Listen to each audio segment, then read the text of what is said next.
Bismillahirrahmanirrahim. Assalamualaikum warahmatullahi wabarakatuh. Nah, kita buat laporan pelanggan ya, teman-teman. Nah, ini untuk Bang Endro.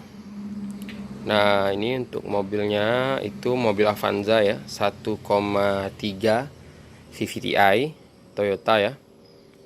Itu keluhannya adalah oh, mobil ini kalau di start, apalagi saat dingin, itu startnya jeng, tapi nggak nyangkut dia, bukan jeg jeg jeg jeg jeg jeg jeg, bukan gitu dia, tapi jeng kayak loss saja.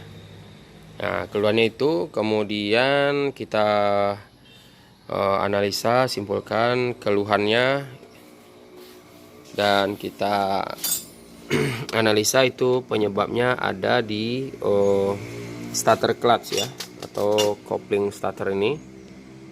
Nah, ini dia harus one way clutch, artinya dia ketika di start, ketika diperiksa dia satu arah mengunci, satu arah membuka ya. Nah, memang kadang kalau dites dengan tangan tanpa ada beban, yaitu memang satu arah ngunci, satu arah ngunci, satu arah loss ya. Artinya gigi ini itu bisa berputar ya, ini lembut. Nah, ini berputar lembut ya. Tapi kalau di sini harus ngunci. Nah, SOP emang gitu. Tetapi ketika dia dikasih beban, ini kan hubungannya ke roda gila ya. Hubungan gigi ini ke sini, teman-teman. Nah, ke flywheel ya, ke gigi ini. Nah, hubungannya ke gigi ini, ya jadi dia maju, jadi dia maju tapi dia loss, artinya nggak ngunci gitu. Nah, itu kemungkinan disebabkan oleh ini ya, kopling ini. Nah, umumnya kita ganti ya starter clutch ini. Kemudian sekalian kita bongkar, kita periksa arang-arangnya. Nah, ini adalah arang-arang starter mobil Avanza. Nah, kalau dilihat sih udah mulai tipis, namun karena bongkarnya susah ya. Ini ada juga yang masih tebal, ada yang tipis. Artinya dia belum terlalu parah, tapi sebaiknya ini kita sarankan ganti sebab bukanya susah, jadi biar nggak dua kali kerja. Nah, ini tengok bisa dilihat teman-teman, kotoran ya dari rumah starternya ini.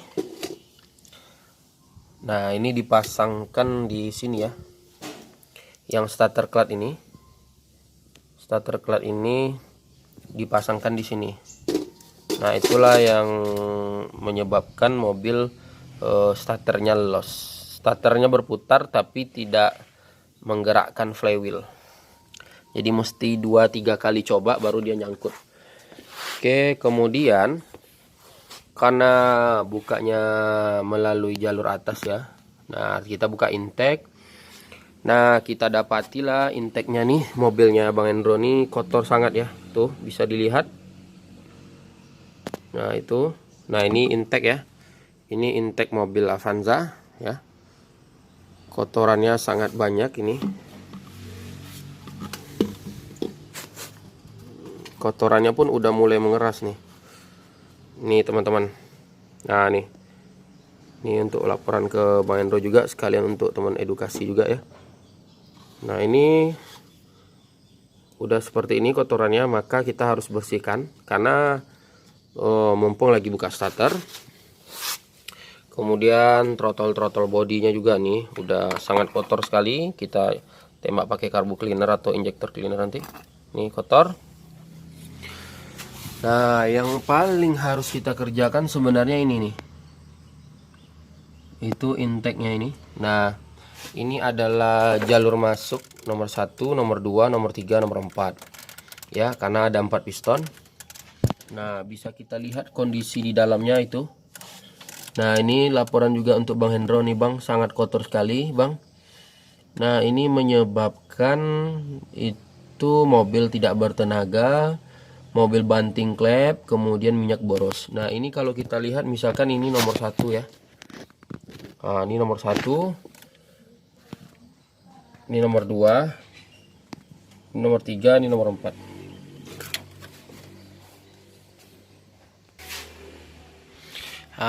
Itu ya, teman-teman.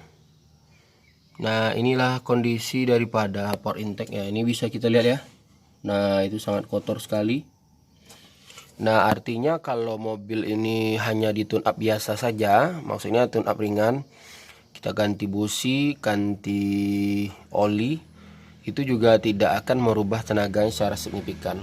Jadi perlu dilakukan servis berat ya kategorinya. Ini nanti kita kilatkan ya, kita kilatkan, kemudian kita bersihkan lubang-lubangnya ini dengan menggunakan metode melunakkan keraknya dengan cairan khusus, kemudian kita bor kawat, kemudian disedot.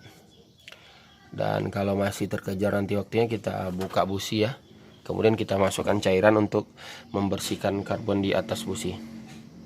Nah, jadi kalau udah membersihkan jalur ini, itu sama membersihkan karbon di atas kepala piston, nah itu udah kategori servis berat. Dan kalau dinilai dari tahun mobil, itu udah sebaiknya udah wajib itu dilakukan servis berat. Oke, sekian laporannya, dan semoga yang nonton bisa mendapat manfaat. Jangan lupa like, komen, dan subscribe, dan share ke teman-temanmu. Perlu dilakukan pengecekan rutin kendaraan, kemudian jangan membiarkan kendaraan udah rusak parah baru diperbaiki ya.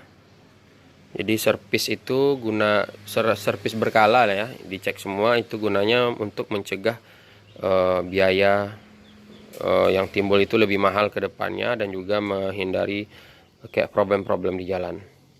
Oke, sekian, terima kasih konten kita kali ini. Salam dari RF Auto Bangkinang. Assalamualaikum warahmatullahi wabarakatuh.